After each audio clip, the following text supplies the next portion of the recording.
राधे राधे मित्रों, ये वीडियो हम सभी के लिए बनाए हैं। रात्रि में सोने से पूर्व थोड़ी देर के लिए सत्संग का चिंतन, सत्संग आपको प्राप्त हो। शुद्ध सत्संग है आत्मा का चर्चा, आत्मा का चिंतन। और श्री योग वासिष्ठ महारामायण वो ग्रंथ है जिसको भगवान ब्रह्मा जी ने वशिष्ठ, विश्वामित्र आदि संतों को सुनाए थे, और वही श्री रामचंद्र जी को भगवान वशिष्ठ जी ने सुनाया है। वो परम ज्ञान है। सोते समय शास्त्रों का शुद्ध योग वासिष्ठ महारामायण का सत्संग हम श्रवण करके सोते सोते सो जाएंगे तो हमारा दिन भर की थकान चिंता नष्ट हो जाएगा। ये संसार सत्य नहीं है। कुछ समय पहले संसार में हम आए नहीं थे और कुछ समय बाद में ये शरीर भी नहीं रहेगा। जब जान है तो जहान है। संसार की चिंता ना करें, संसार चलता रहेगा। इच्छाएं कभी किसी का पूर्ण होता नहीं है। इसीलिए जब तक इस शरीर है, भगवान ने जो हमको कर्तव्य जिम्मेदारी दिया है वो हम करते रहें। और शाम को सब कर्म जो भी अच्छा किया बुरा किया, सब कर्म भगवान के चरणों में आकर के सोते समय भगवान को प्रार्थना करके, हे प्रभु, मेरे हाथों से, मेरे इंद्रियों से जो कुछ भी कर्म हुआ है वो मैं सब कुछ आपके चरणों में समर्पित करता हूँ। आपके ही दिए हुए चेतना से, शक्ति से मैंने कर्म किया है। और ऐसा प्रार्थना है कि हे प्रभु, हमको ऐसे हमें मति देना, ऐसे गति देना, ऐसी बुद्धि देना जिससे हमसे अच्छा कर्म हो और जिससे आप हम पर प्रसन्न हो। ऐसे प्रार्थना करके भगवान को समर्पित करें अपने कर्मों को, और इस सत्संग को श्रवण करते हुए रोज़ सो जाएं। जैसे माँ लोरी सुनाती है वैसे भगवान वशिष्ठ जी राम जी को सुना रहे हैं, वही हम आपको पढ़ करके सुनाने की, सेवा करने की कोशिश कर रहे हैं। आप श्रवण करके आप आनंद प्राप्त करेंगे तो वही हमारा सेवा होगा, और दक्षिणा भी। राधे राधे, राधे राधे। जय जय श्री सीताराम। भगवान वशिष्ठ जी को प्रणाम, सभी संतों को प्रणाम, श्री सीताराम जी को प्रणाम है। हमने सुबह मुमुक्षु प्रकरण के प्रथम सर्ग का श्रवण किए, और उसमें क्या ज्ञान मिला। राजा जनक जी ने सुखदेव जी को क्या उपदेश दिए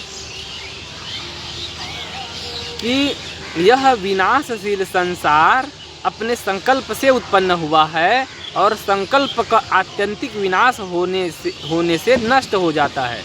अपने संकल्प से ही सृष्टि दिखता है और संकल्प का नाश होने से नष्ट हो जाता है। और यही बात को निवेदन करके बोले कि मेरे को ऐसे समझा दीजिए जिससे मेरा भ्रम नष्ट हो जाए, मेरे मन के जो शंका है वो नष्ट हो जाए। तो फिर वही बात श्रवण करके फिर वो उन्होंने अपना भ्रम को दूर करके ज्ञान पद में निश्चिंत स्थिति प्राप्त हो गए। अब सर्ग दूसरा, विश्वामित्र जी ने भगवान वशिष्ठ जी को उपदेश देने के लिए प्रार्थना कर रहे हैं कि राम जी को आप उपदेश दीजिए। आगे सुनिएगा। श्री विश्वामित्र जी कहते हैं, मुनीश्वरों, श्री रामचंद्र जी ने ज्ञातव्य वस्तुओं को पूर्णतः जान लिया है, क्योंकि इन शुद्ध बुद्धि वाले श्री राम को भोग अच्छे नहीं लगते। वे इन्हें रोग के समान प्रतीत होते हैं। जिसने ज्ञेय वस्तु को जान लिया है उसके मन का अवश्य ही यही लक्षण है कि उसे सारे भोग समूह फिर कभी रुचिकर नहीं जान पड़ते।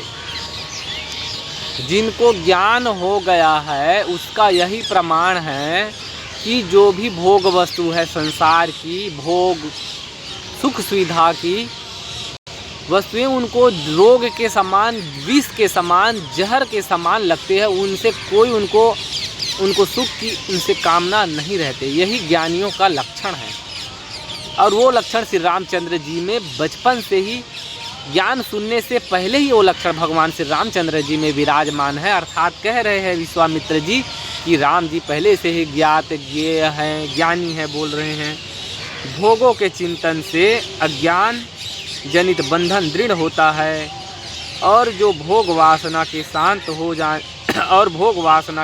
हो जाने पर संसार बंधन क्षीण हो जाता है।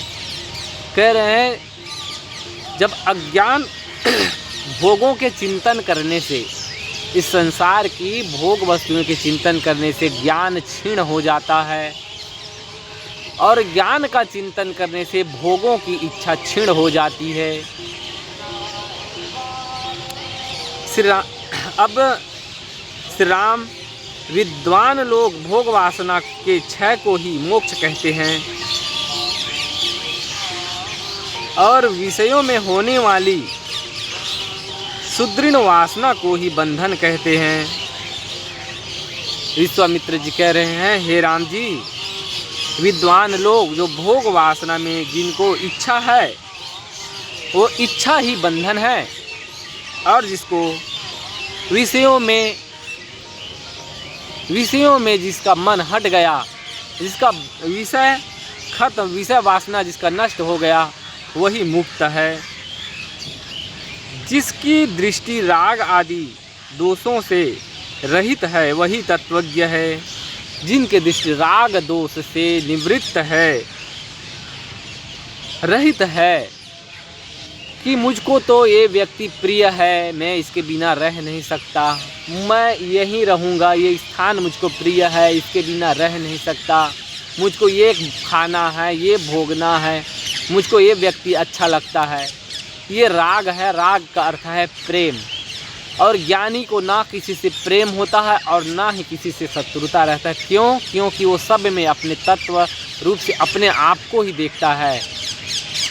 ब्रह्मविद ब्रह्म भवति, ऐसे कुछ वेदों का वाक्य कहते हैं संत लोग।